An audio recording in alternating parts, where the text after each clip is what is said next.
The autumn rain fell soft against the windows of the small coffee shop on Maple Street, each droplet catching the warm glow of the interior lights like tiny amber jewels.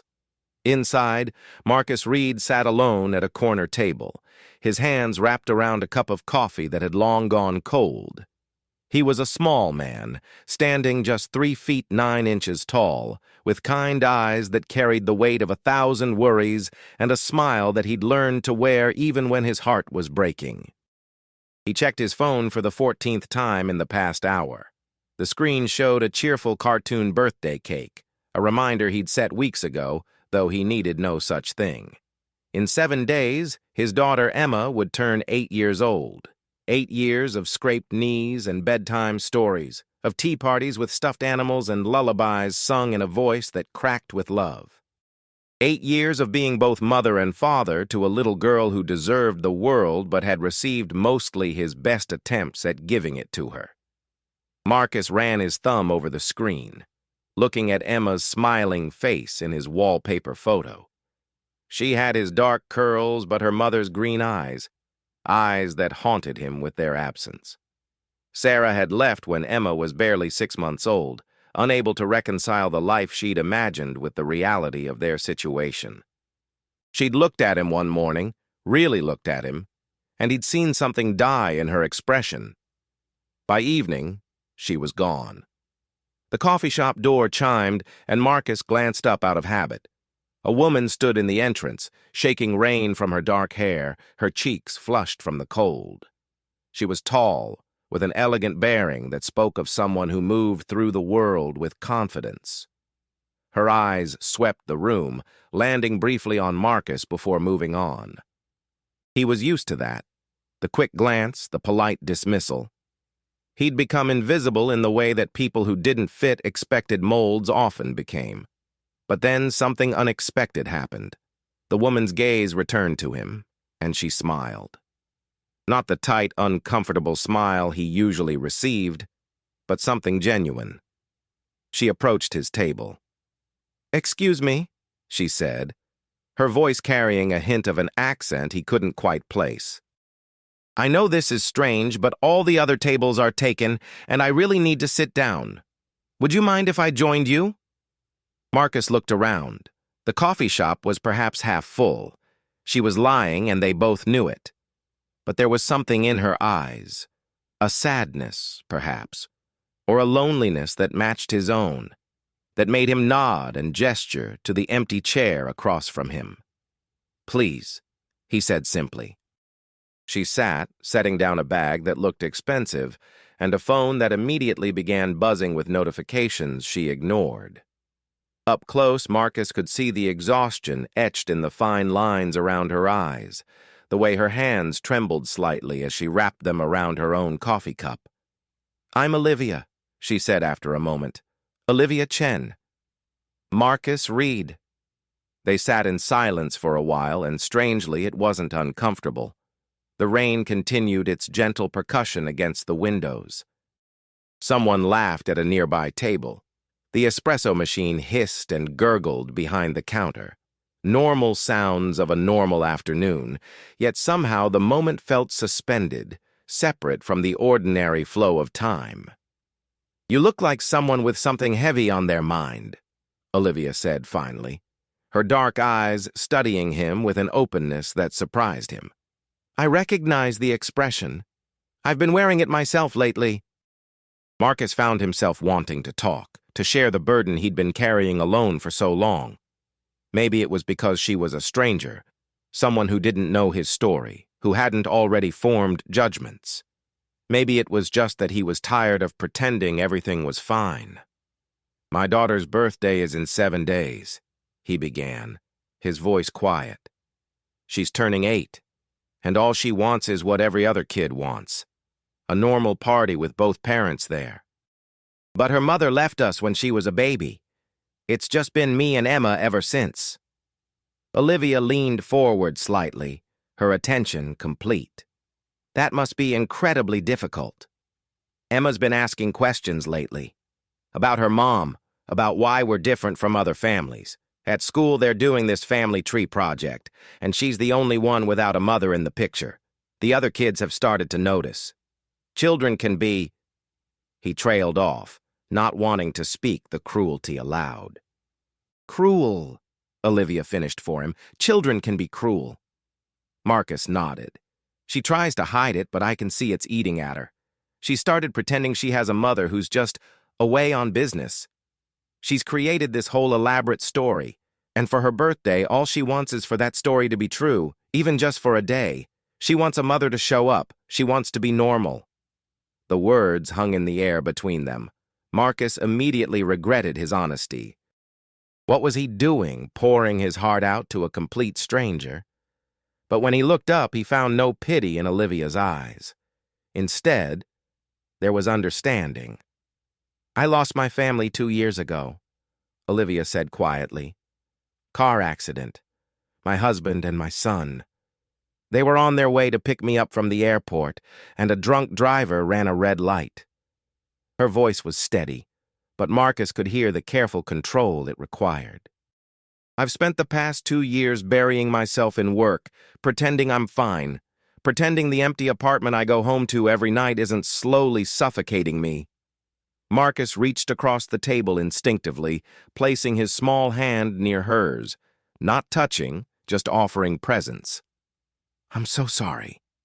The worst part, Olivia continued, is that everyone wants me to move on, to heal, to be okay again.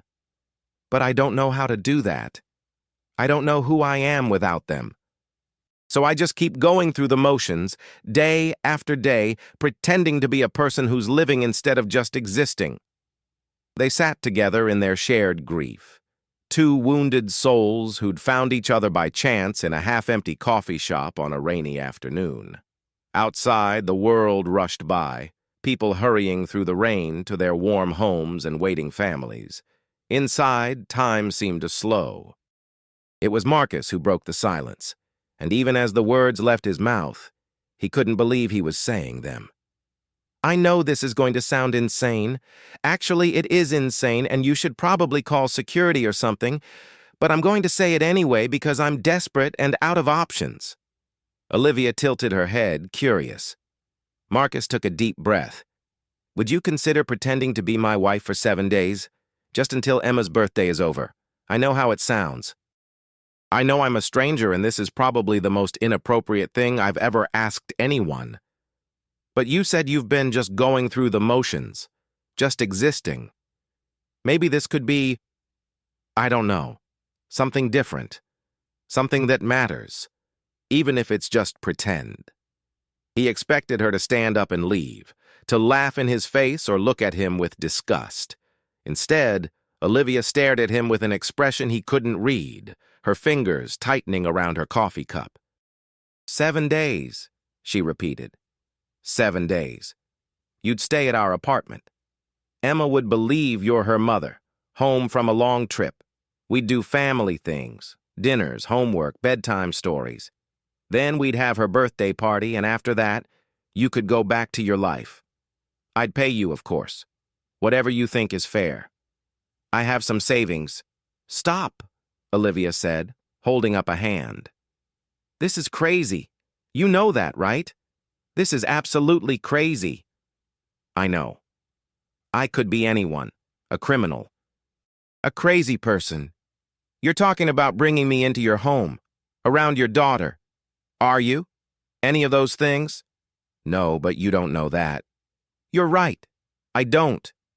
But I'm a good judge of character. I have to be for Emma's sake. And I see someone who's lost, just like me. Someone who maybe needs this as much as we do, even if you don't realize it yet. Olivia was quiet for a long moment, her gaze distant. The barista called out someone's name. A phone rang and went unanswered. The rain continued its steady rhythm. I have vacation days I haven't used in 2 years, Olivia said finally. My boss keeps threatening to force me to take them. 7 days wouldn't be a problem. Marcus felt his heart start to pound. Are you saying... I'm saying I'll think about it. Give me your number. I'll call you tomorrow with an answer. They exchanged numbers, and Olivia stood to leave. She paused, looking down at him with an expression that held both fear and something that might have been hope. "If I do this," she said, "it's not for money. I don't want your savings, Marcus. If I do this, it's because maybe you're right. Maybe I need something to feel real again, even if it's a beautiful lie." She left, and Marcus sat alone with his cold coffee, wondering if he'd just made the worst mistake of his life or the best decision he'd ever stumbled into. The next morning, his phone rang at 7 a.m.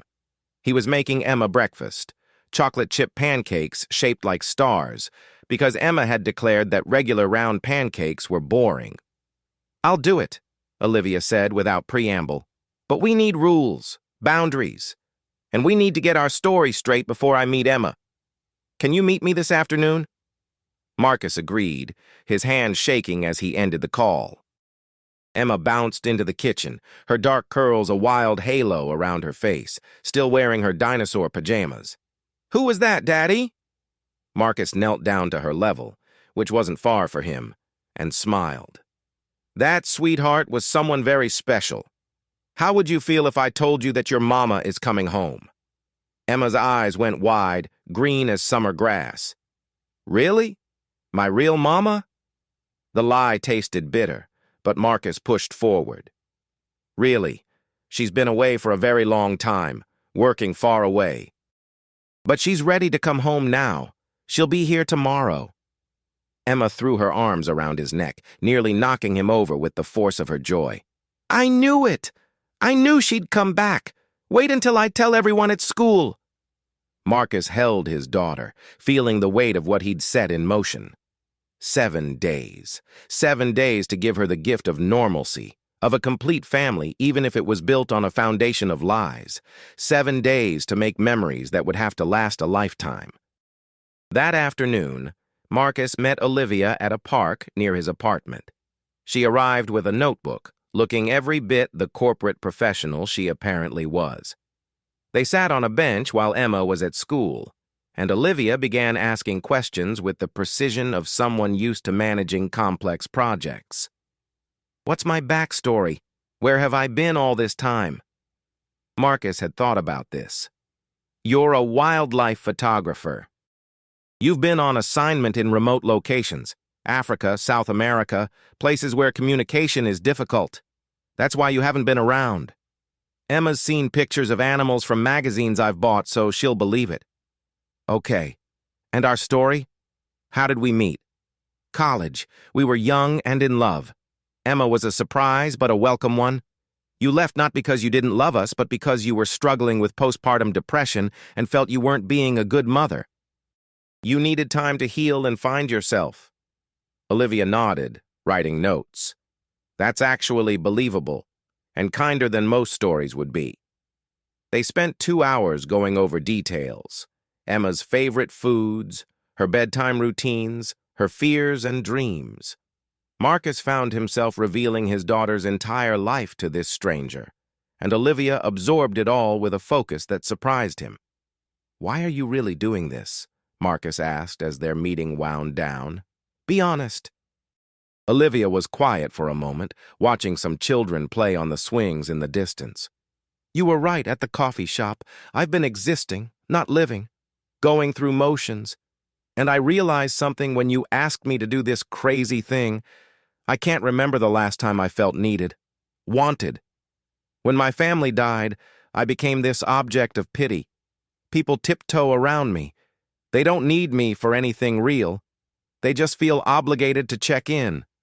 But you and Emma, you're asking me to be essential even if it's just pretend. Do you know how long it's been since I felt essential to anyone?" Marcus understood. He understood more deeply than she probably realized. "Thank you," he said simply, "for taking a chance on us." The next day, Olivia arrived at their apartment building carrying a single suitcase. Marcus had spent the morning frantically cleaning and explaining to Emma that Mama might seem a little different after being away so long.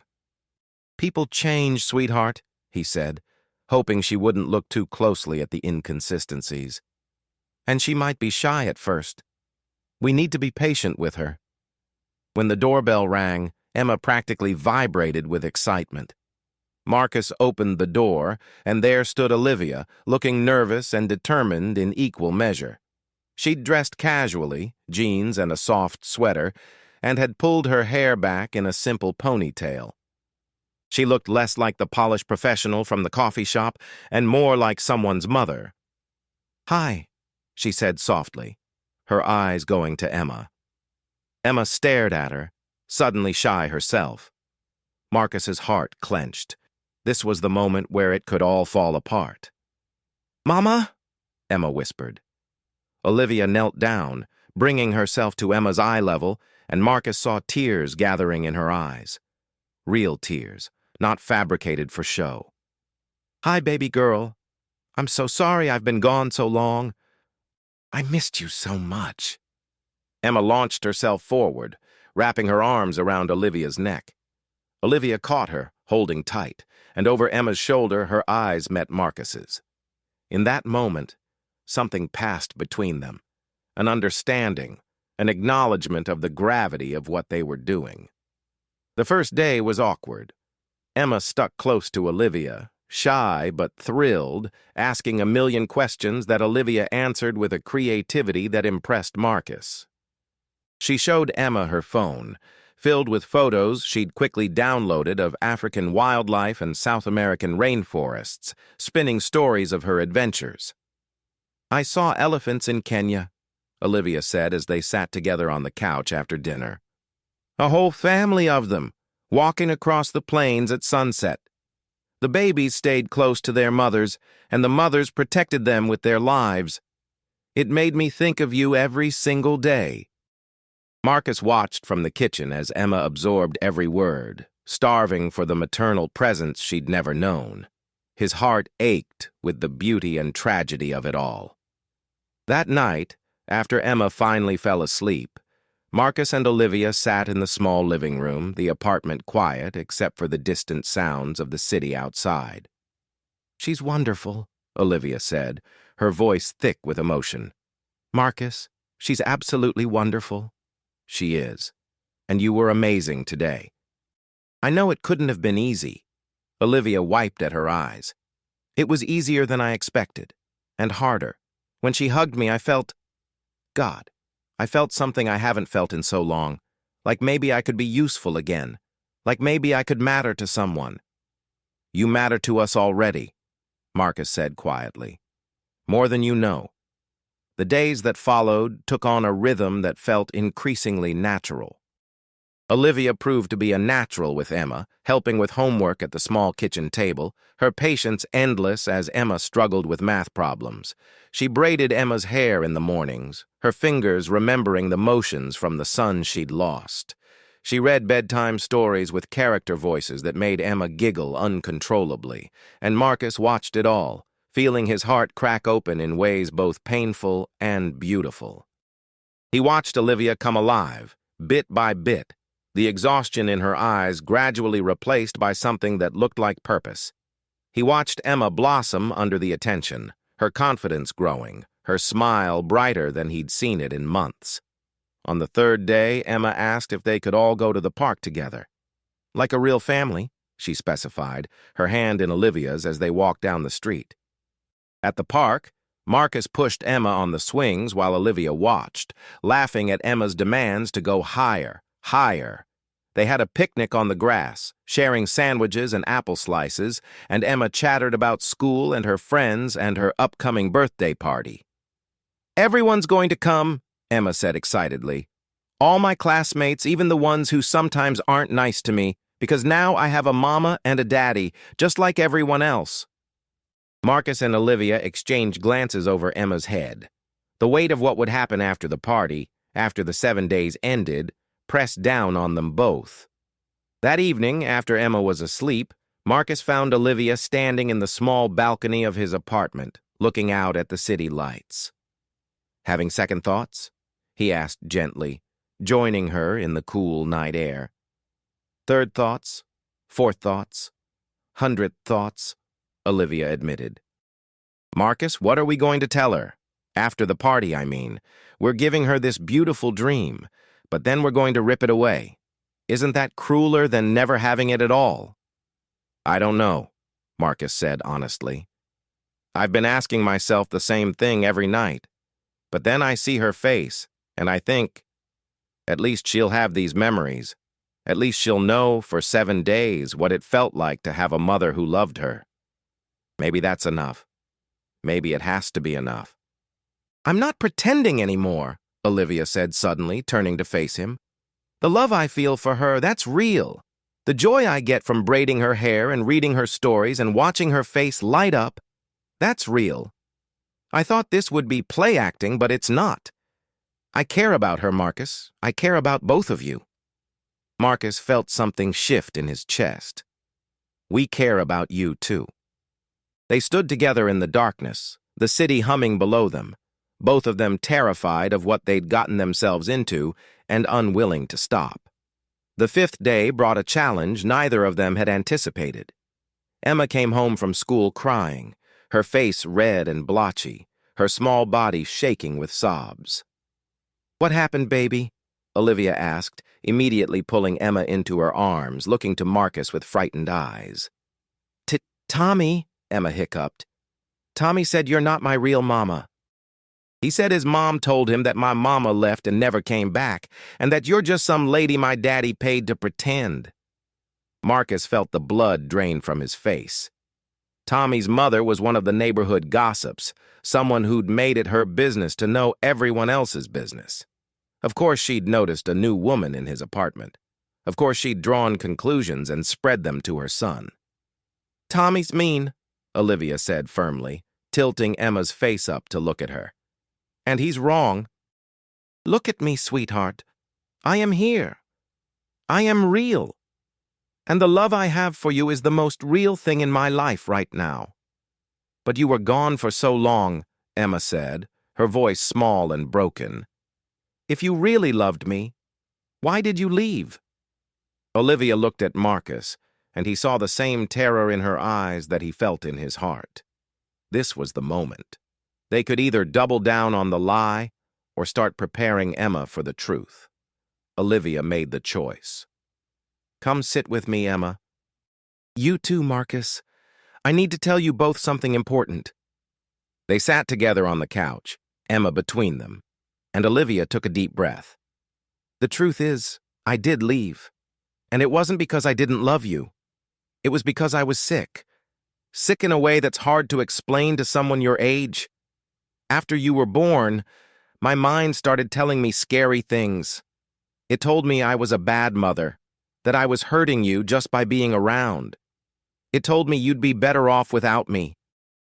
Emma listened, her eyes wide, and Marcus realized that Olivia had shifted. She wasn't talking about Emma's biological mother anymore. She was talking about herself, about the depression she'd clearly suffered after losing her own family. I should have stayed and fought through it, Olivia continued.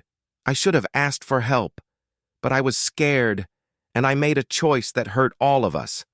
I can't take that back, but I can promise you this. I'm here now. And every single day I'm here, I'm going to love you with everything I have. Will that be enough? Can you forgive me for leaving? Emma was quiet for a long moment. Then she threw her arms around Olivia's neck. I forgive you, Mama. Just don't leave again. Please don't leave again. Over Emma's shoulder, Olivia's eyes met Marcus's, and he saw the tears streaming down her face. He saw the truth in them, too. She didn't want to leave. None of them wanted this to end. That night, after Emma finally cried herself to sleep, Marcus and Olivia stayed up late, sitting at the small kitchen table, speaking in whispers. We have to tell her the truth, Olivia said, her voice firm despite the tears still wet on her cheeks. Before the party. We can't keep this up, Marcus. It's not fair to her. I know you're right. But how do I tell my daughter that I lied to her, that I brought a stranger into our home and asked her to play pretend because I wasn't enough on my own? You are enough, Olivia said fiercely. Marcus, you've been enough for 8 years. You've been mother and father both. You've loved that little girl with every piece of yourself. That's more than enough. Then why did I do this? Why did I think I needed to give her something I couldn't provide? Because you're human. Because you love her and wanted to give her everything. Because sometimes we make choices out of desperation and love all tangled together. Olivia reached across the table, taking his hand in hers. But I think we need to be honest about something else, too. This stopped being just for Emma days ago. Somewhere along the way, this became real for all three of us. Marcus looked at their joined hands. Her long fingers wrapped around his smaller ones, the gesture casual and intimate all at once. What are you saying? I'm saying I don't want to leave. I'm saying that when I put Emma to bed tonight and she called me Mama, my heart broke and healed at the same time. I'm saying that when I watch you with her, I see the kind of man I wish I'd appreciated more when I had my own family. I'm saying this was supposed to be 7 days of pretending, but I'm not pretending anymore, Marcus. None of it's pretend. Marcus felt tears burning his own eyes now. We're strangers. We barely know each other. Are we, though? I feel like I've known you forever. I feel like I've been searching for you and Emma without knowing that's what I was doing. Is that crazy? Maybe. Probably. Yes, definitely crazy. But, Olivia prompted, but I feel it too. When I see you with Emma, when I hear you laugh at her terrible jokes, when you fall asleep on the couch during movie night, I feel like you've always been part of us. Like there was a missing piece I didn't know we needed until you filled it. They sat in silence, the weight of their confession hanging in the air between them. Outside, the city slept. Inside, two broken people who'd found each other in the most unlikely of circumstances contemplated the impossible. We still have to tell Emma, Olivia said finally. Before the party. She deserves the truth. The truth, Marcus agreed. But what truth?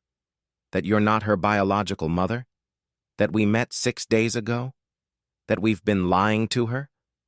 Or, Olivia said slowly, we tell her that sometimes families are built in unexpected ways. That sometimes people come into our lives when we need them most. That family isn't just about biology. It's about choice and love and commitment. Is that what you're saying? That you want to choose us? For real? Not just for 7 days? Olivia squeezed his hand. I'm terrified. I'm terrified of messing this up, of losing you both, of letting Emma down. But yes, I want to choose you, if you'll have me. The 6th day dawned bright and clear. They woke Emma early, all three of them gathering on the couch in the morning light. Emma sensed the seriousness of the moment, her excitement over her upcoming birthday tempered by the solemnity in her parents' faces. Emma, Marcus began, his voice shaking slightly.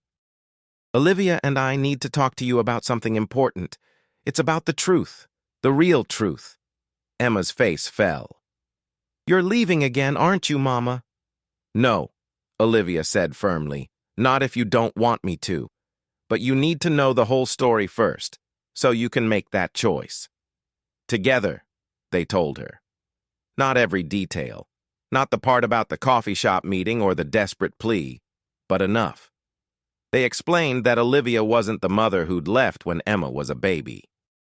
They explained that she was someone new, someone who'd come into their lives by chance, someone who'd grown to love them over the past 6 days. So you lied to me? Emma asked, her voice small. Yes, Marcus said, not making excuses. I lied because I wanted so badly to give you a happy birthday, a normal family. But that was wrong. You deserved the truth from the beginning. Emma was quiet, processing. Tears slipped down her cheeks, and Marcus felt his heart breaking all over again. But the love is real, Olivia added softly. Emma, I want you to understand this. Every single thing I've felt these past 6 days is real. When I braid your hair, when I help with your homework, when I tuck you in at night, that's real love. I'm not your mother by biology, but I want to be your mother by choice. If you'll let me, no more lies, no more pretending, just us, figuring it out together."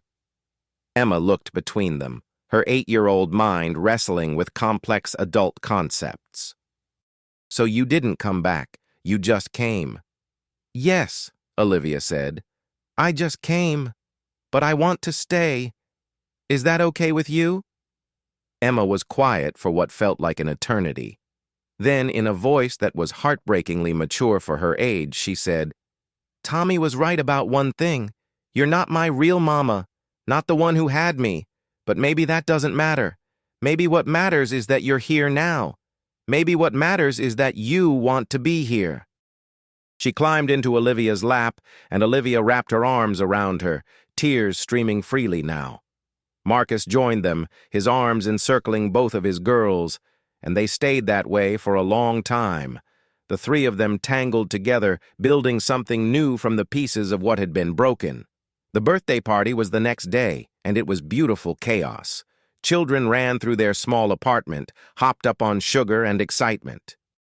Emma's classmates crowded around, and Tommy was notably subdued, perhaps chastened by his own mother who'd clearly heard about her gossip causing problems. But the highlight of the day came when Emma stood on a chair and announced to everyone, "This is my family, this is my daddy and my mama. She's not my first mama, but she's my real mama because she chose to be here. And that makes her perfect." The adults in the room looked confused, but Olivia and Marcus just beamed at their daughter, their hearts too full for words. As the party wound down and the last guest left, Emma crashed on the couch, exhausted and happy, sugar-crashed and content. Marcus and Olivia cleaned up the chaos of wrapping paper and cake crumbs, working together in comfortable silence. "So," Marcus said eventually, "what happens now? We've passed the 7 days." Olivia paused, holding a trash bag full of party debris, and smiled. "Now we figure out the rest of our lives. Now we do the hard work of actually building this family we've stumbled into. Now we fill out whatever paperwork needs to be filled out, have whatever awkward conversations need to be had, and make this official." "Just like that?" "Just like that, unless you're having second thoughts." Marcus crossed to her, taking the trash bag from her hands and setting it aside. He looked up at her. He would always have to look up at her, given their height difference, and took her hands in his. "No second thoughts, just gratitude. Gratitude that you walked into that coffee shop. Gratitude that you were brave enough to say yes to a crazy stranger's desperate plea. Gratitude that you chose to stay when you could have walked away." Olivia knelt down, bringing herself to his level, her hands cupping his face. "Gratitude that you saw me that day. That you looked at me and saw someone worth saving. Because that's what you did, Marcus. You and Emma saved me. You reminded me that I could love again, that I could be needed again, that my life wasn't over just because I'd lost everything before." They kissed then, for the first time, a gentle press of lips that felt like coming home. When they pulled apart, they found Emma watching them from the couch, a sleepy smile on her face. "Does this mean we get to be a family forever?" she asked.